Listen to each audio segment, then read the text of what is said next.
I'm V. Sirisha, Associate Professor, Government City College. Starting the lesson on Financial Accounting to Single Entry System. What is Single Entry System? In Single Entry System, we'll be preparing Statement of Affairs. What is Statement of Affairs? Statement of Affairs is identified as a record of financial position of a particular business entity at a given period. The key purpose of Statement of Affairs is to afford relevant information for the interested parties such as shareholders, customers, employees, competitors, etc. Rather than exhibiting books value of the assets and liabilities, Statement of Affairs considers the amount at which the organization can recover after selling of their assets and setting their outside obligations. When looking at the similarities between balance sheet and Statement of Affairs, one can say that both statements talk about financial position of a particular business entity in terms of liquidity. Coming to the balance sheet, what is balance sheet? Balance sheet, also known as Statement of Financial Position for not-for-profit organization, is an indicator of the financial position of a given entity to a specific date. It reports aggregate balances of assets and liabilities and equity accounts as at the end of a certain period, usually a financial year. Balance sheet measures financial health of a business entity. Therefore, by analyzing balance sheet figures, the stakeholders can arrive at various decisions, particularly for planning volatility of future earnings. Coming to the distinction between Statement of Affairs and the balance sheet. Here, on the basis of distinction, the purpose of both balance sheet and Statement of Affairs is to present the financial position of a business at a particular point of time. The financial position discloses by the Statement of Affairs is not as reliable as that disclosed by the balance sheet. A balance sheet is prepared with the balances extracted from the books of accounts maintained on double entry system. They are different.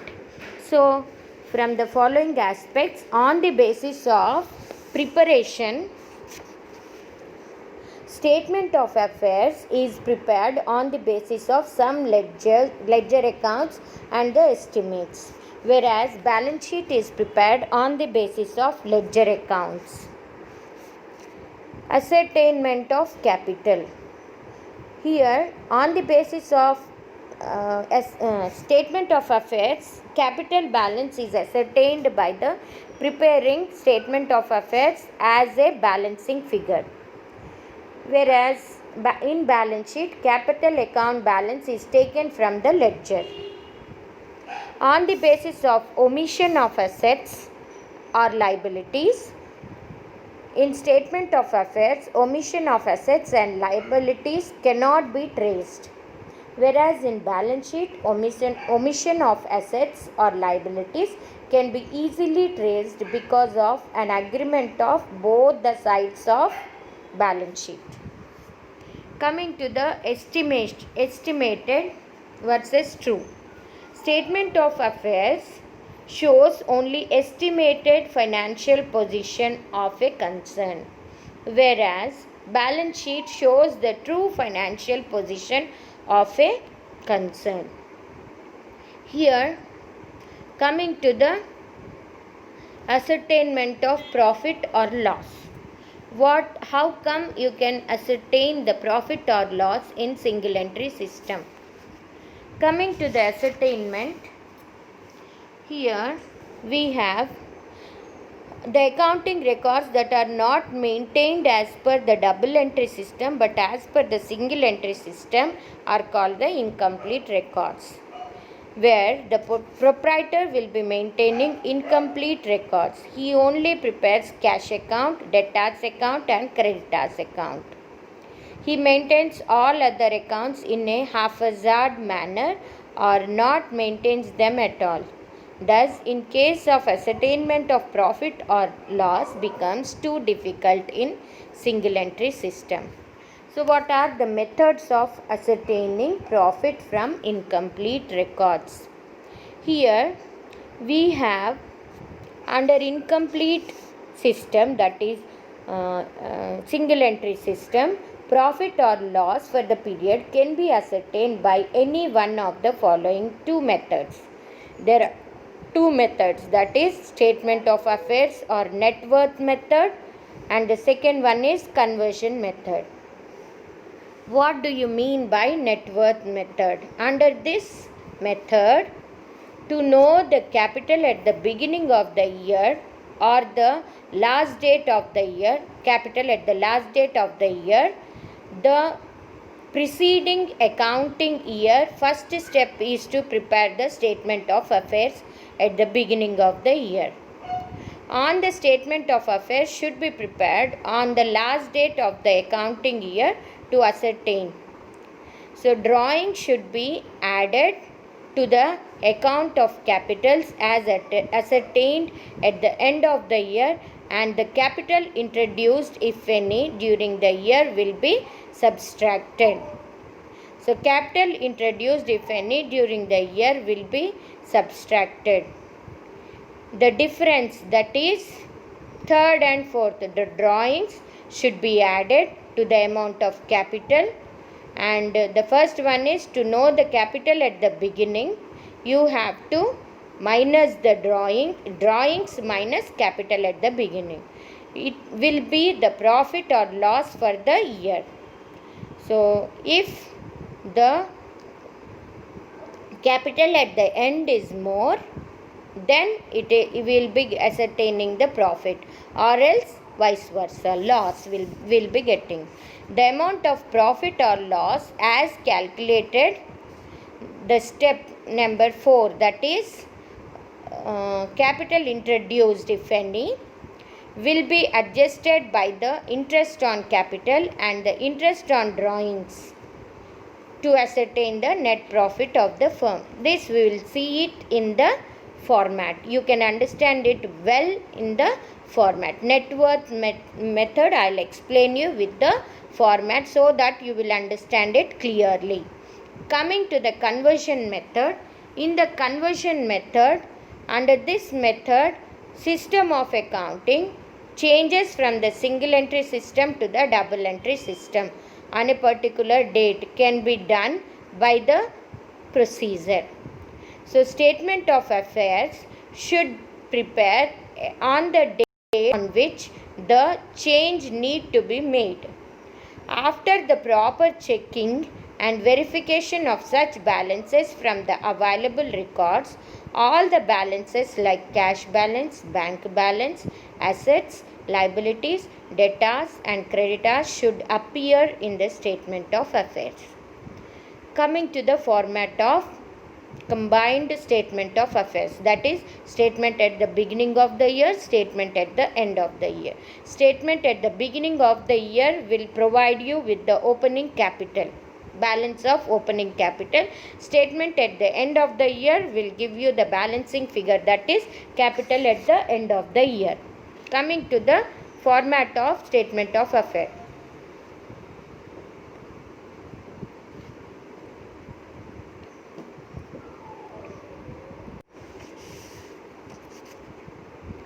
To the liability side, we will be placing all the liabilities, that is bank overdraft, all the liabilities. Bank overdraft is a liability for a business, so that will be placed to the bills payable is also a liability to the concern, so it will be appearing to the liabilities side. Sundry creditors as well, and outstanding expenses, income received in advance, these are all liabilities which will appear to the liabilities side.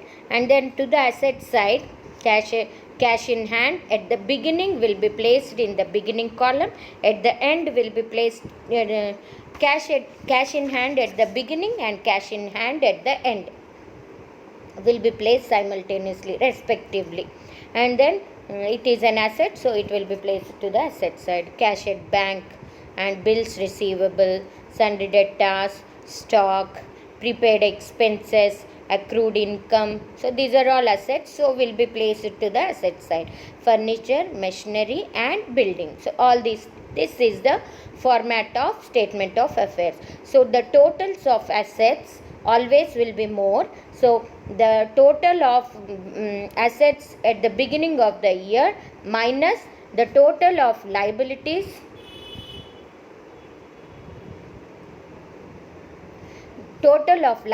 at the beginning of the year will be deducted, so that we'll get the balancing figure, that is capital at the beginning, and the total of assets at the end of the year minus total of liabilities at the end of the year will give you the balancing figure of the capital at the end. Coming to the next, preparation of statement of affairs. So how we will now, if you discuss, I think you will understand much about. So here, preparation of statement of affairs, how you will, the list of assets and liabilities. The statement of affairs are prepared on the last date of the accounting period and at the beginning of the year. As stated earlier, in the absence of real accounts, it is not possible to prepare a balance sheet. So the following points are required to prepare the statement of affairs. With the help of personal accounts and the list of debtors and creditors, it will be prepared. The stock valuation method will be either on cost or market price, whichever is lower. The cash book balance should be physically verified with the cash book. Bank balance should also be reconciled with the bank statements. Statement of affairs should contain the income received in advance and expenses paid in advance, as I have discussed earlier in the format. I think you have remembered it. Then excess of assets or liabilities will be the capital of the proprietor of the firm. So this balancing figure will be, we will be getting it after the preparation of statement of affairs. Basis of the valuation of fixed asset will be the purchased voucher and any other available evidence. So this is how we'll be preparing the statement of affairs. Coming to the statement of profit or loss. So here, after preparing the statement of affairs, we will be preparing the to come to the conclusion, that is a business concern, whether it has gained the profit or loss. So to ascertain the of a business concern, after the preparation of statement of affairs, the concern will be preparing the statement of profit or loss for the year ending. So here, in the statement of profit or loss, first you will be taking the capital at the end of the year. So you will be getting the capital at the end of the year. Owner's equity at the end is nothing but the capital at the end of the year. This you will be coming to get the amount after the preparation of statement of affairs. So that is nothing but balancing figure, that is excess of assets over the liability is the balancing figure, that is the capital at the end. Now coming to this capital at the end, you have to add the drawings during the year, if any. Then the total figure, from the total figure you have to minus the additional capital which has been introduced during the year, and then you will be getting the adjusted capital at the end, and to that you have to minus the capital at the beginning, so that you will get the exact net profit or loss. Okay, so like this is the format for ascertaining the statement ascertaining the profit or loss for the year ended. This is how you will be calculating the profit of the single entry system. Now coming to the next topic is the second method. First method is statement of affairs method or net worth method. Coming to the second method, it is conversion method. Conversion method is nothing but, here in the conversion method we will be calculating the conversion method is nothing but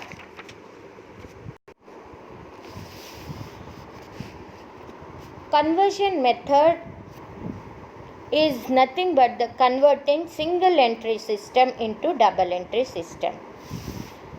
Here, conversion method is more scientific way of preparation of final accounts from incomplete records. This can also be called as transaction approach. Coming to the detailed explanation, here it does not reveal detailed information to assess the operational result of the business or provide a basis of remedial measures for improving a business. Therefore, the better method of ascertaining the profit is to ascertain the missing information and prepare trading and profit and loss account to obtain the trading results of the business. Once a trial balance is available, financial statement can be prepared in a usual manner. Since all the accounting information as under double entry system is made available, under double entry system, every debit is one account will have its credit effect on another account and vice versa. Therefore, it is essential to derive the missing information for converting single entry system into double entry system. So, every transaction is to be recorded with its debit and credit effect into the relevant account so as to ascertain the correct balance of all the accounts. So, these ledger balance so arrived facilitates preparation of trial balance. Here, conversion method is a balance sheet approach or the statement of affairs approach, uses the technique of comparison of opening and closing capitals for calculating the profit or loss for a given period under single entry system.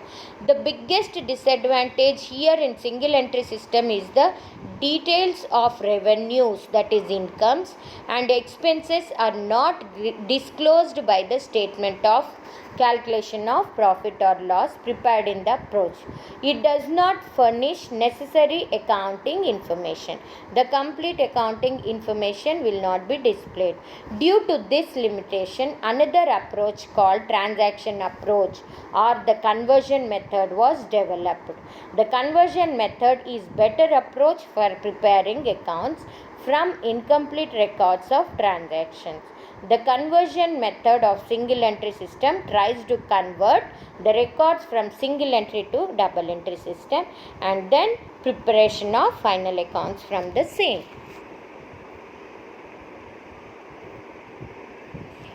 So, what are the steps involved in conversion of single entry to double entry? So, these are the steps involved. So, first step is preparation of statement of affairs at the beginning so as to ascertain the capital at the beginning of the year. So, while preparing the statement of affairs, one may have to find it difficult to ascertain correct value components of statement of affairs. In such cases, ascertaining correct values of such items from the information available, leave the rest incomplete. For example, opening or closing balances of debtors, opening or closing balances of creditors, cash in hand, cash at bank. So, like this, with these information, you can find out the alternate thing, that is, if at all we have the opening balance of debtors, with the information available, you have to find out the closing balances. If at all you have the cash in hand at the beginning, you have to prepare the cash in hand at the end. So, like this, you have to find out the information, the rest of the information which is unavailable. Now, coming to the preparation of cash book. Second step is preparation of cash book. Here, all receipts and payments you have to record as much as possible. This book reveals a missing figure of cash or bank balances at the beginning or at the end, whatever the case may be.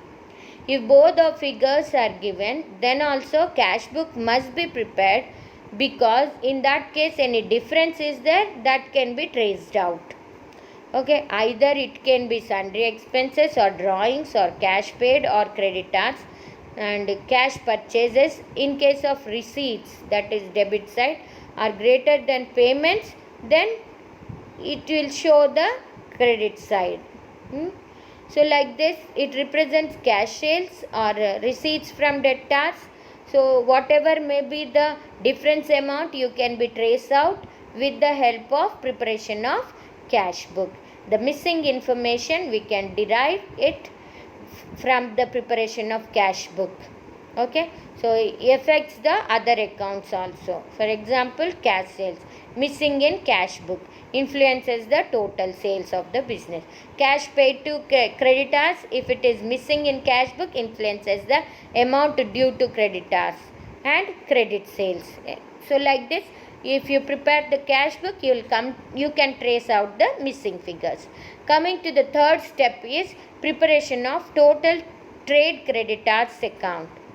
So by preparing this one, you can ascertain the credit purchases or creditors at the beginning or creditors at the end of the said period. So total trade creditors account is to be prepared along with the bills payable account, because bills accepted in favor of creditors and bills payable dishonored both affects the balances of creditors.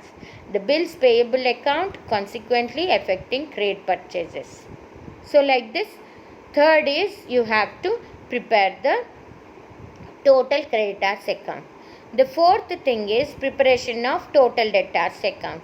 In the same way, for the purpose of ascertaining credit sales or for ascertaining opening balance of debtors or for ascertaining closing balance of debtors for a given period of time, you have to prepare the total debtors account along with the bills receivable account.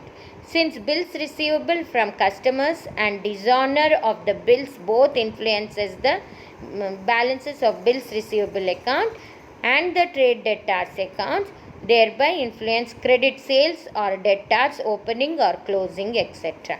So you have to prepare the total debtors account.